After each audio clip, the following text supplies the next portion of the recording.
Bab kedua. Pesugihan Gondo Mayit. Gondo Mayit, Pak. Hasjo seru-seru mah. Kok namanya ngeri menjepak? Kaya sing rasuki Mas Marno. Kok namanya ngeri banget sih, Pak? Kayak yang merasuki Mas Marno. Wes, yang penting sekarang awakmu gelem orang dok. Udah, yang penting sekarang kamu mau apa enggak, nak? Marni terdiam cukup lama. Sebenarnya dia ragu untuk melakukan sebuah pesugihan. Marni masih takut sama yang namanya dosa. Tapi penghinaan mertuanya membuatnya geram dan sakit hati. Jika Marni kaya, pasti semua orang akan sangat menghormatinya. Dan pasti mertuanya akan menyesal telah menghinanya selama ini. Caranya bagaimana, Pak? Ucap Marni dengan ragu. Bapak tidak tahu caranya, tapi kalau kamu mau besok ikut Bapak ke rumah teman Bapak, soalnya dia yang lebih tahu. Lalu Mas Marno gimana, Pak? Justru ini terjadi karena Marno suami munduk. Maksudnya piye, Pak? Aku kok nggak mudeng. Maksudnya gimana sih, Pak? Aku kok nggak mudeng.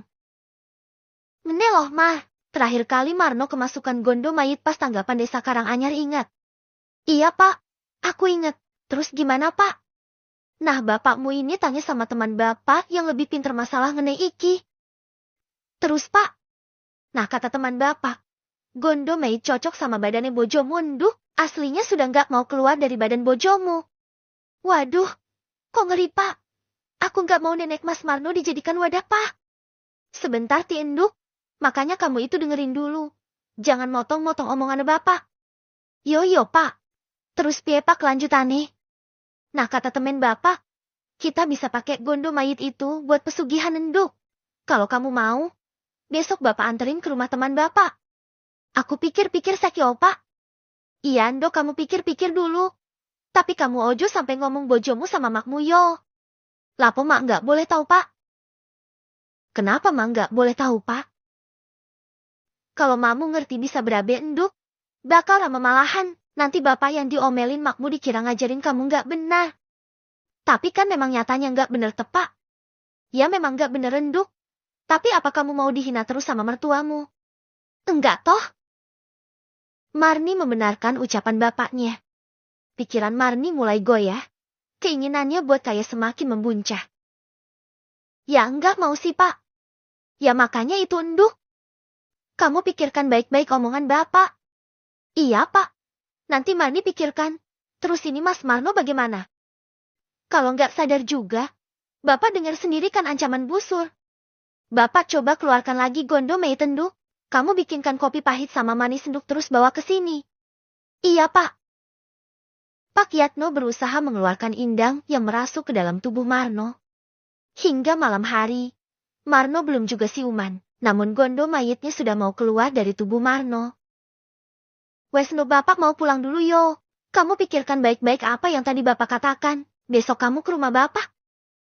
Tapi iki Mas Marno sudah sembuh kerasukan Gondonya belum, Pak? Marni sampai tidak berani menyebut namanya karena saking takutnya. Udah, kamu tenang aja, Ma. Bapak pulang dulu. Bapak wes janji mau ngasih makan yang merasuk badannya bojomu. Biar mau keluar barusan, Enduk. Iya, Pak, hati-hati.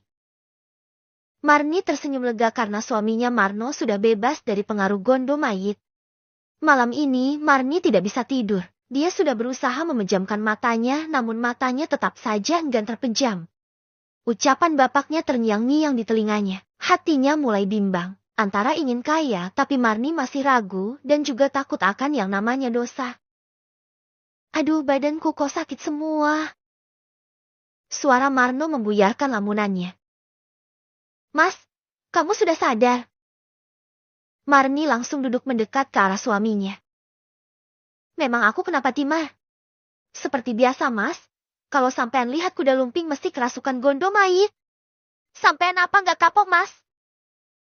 Gerutu Marni kesal. Lah piala gimana, Marwong, aku seneng lihat kuda lumping. Lagian bapakmu kan jadi tukang jantur jeti, nggak perlu khawatir kalau Mas kemasukan teh.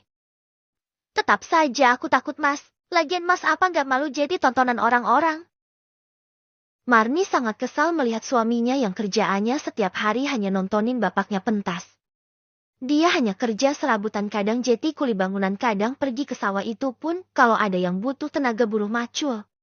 Sawah orang tuanya sudah digarap sama adiknya yang lain, sehingga Marno hanya kebagian jeti buruh tani. Tapi kemiskinan yang menimpa mereka selalu Marni terus yang disalahkan oleh mertuanya. Jangan ngambek begitu, Mar. Iya masalah. Mas minta maaf ya, Mar. Suara Marno lembut. Yo, aku takut Mas lihat sampean tadi. Marni masih merajuk. Sekarang kan Mas sudah sadar. Kesini loh, Mar. Masa jauh-jauhan begitu? Yo, Mas. Walaupun masih kesal, Marni tetap mendekat ke arah Marno dan tidur di sampingnya. Mas. Opo, Mar? Apa hidup kita akan begini-begini terus, Mas? Aku lama-lama sumpek, Mas. Setiap hari disindir-sindir sama disentak-sentak terus sama ibu kamu.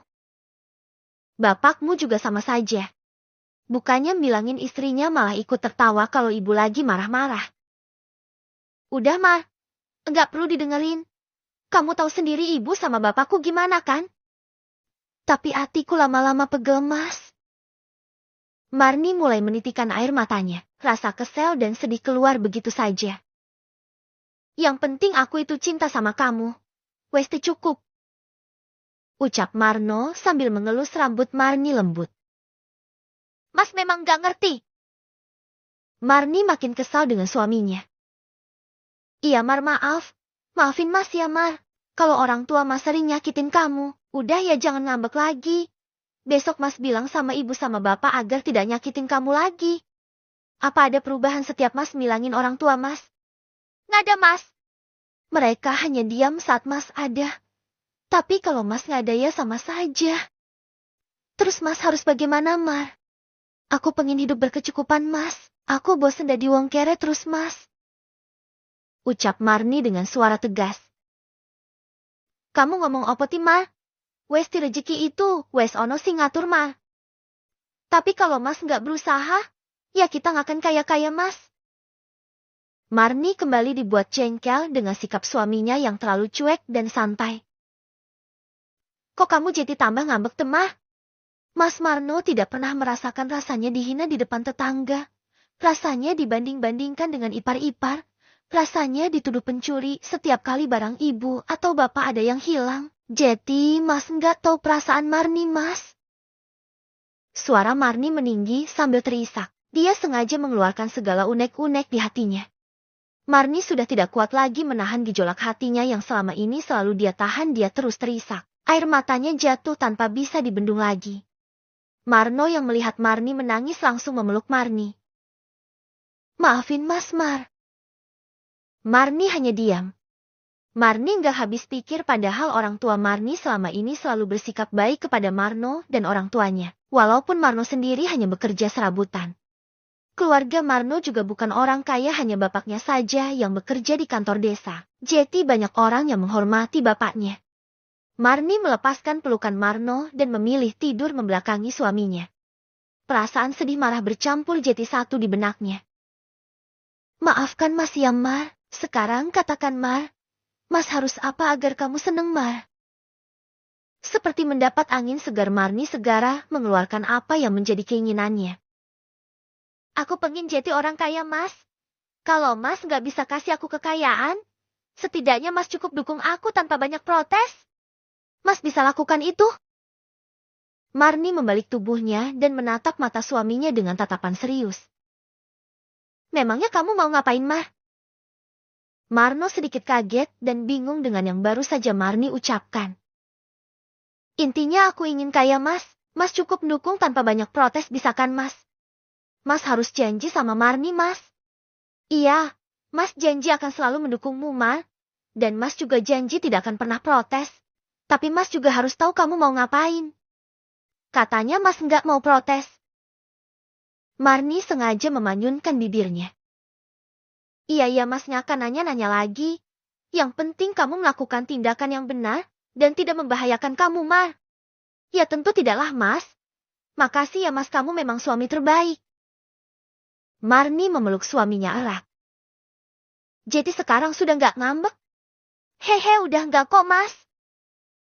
Marni tersenyum senang. Maafkan Mas ya, Mar. Selama ini belum bisa bikin kamu bahagia. Selama ini Mas nggak pernah tahu penderitaan yang kamu alami. Makanya Mas sekarang cukup dukung aku saja ya. Iya, Mar. Walaupun ada sedikit keraguan di hatinya, Marno langsung menepisnya jauh-jauh. Mas nggak mau kan anak kita hidupnya susah terus. Kasihan anak kita, Mas. Anak kita tidak pernah dianggap oleh orang tua kamu, Mas. Karena apa? Karena kita miskin, Mas. Iya, Mar. Sekali lagi Mas minta maaf ya, Mar.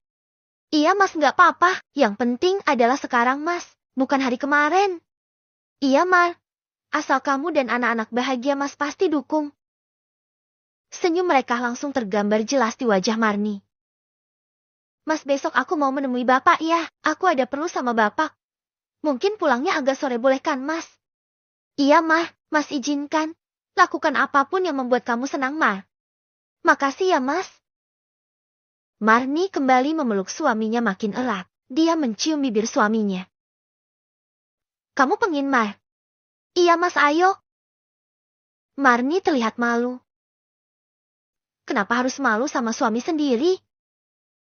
Tanpa menunggu lama Marno langsung melucuti baju Marni. Mereka yang malam ini hanya berdua puas melampiaskan hasrat yang selama ini jarang mereka lakukan. Bahkan tak cukup sekali mereka melakukan penyatuan. Ranjang reot yang terus berderit menjadi saksi pergumulan mereka yang sangat panas. Rintihan dan erangan Marni terdengar sangat syahdu di telinga Marno. Marno terpaksa harus menutup bibir Marni dengan bibirnya karena suara Marni memang sangat keras saat sedang berhubungan. Menjelang pagi mereka baru benar-benar menghentikan permainan mereka. Terlihat Marno tergeletak lemas di samping Marni.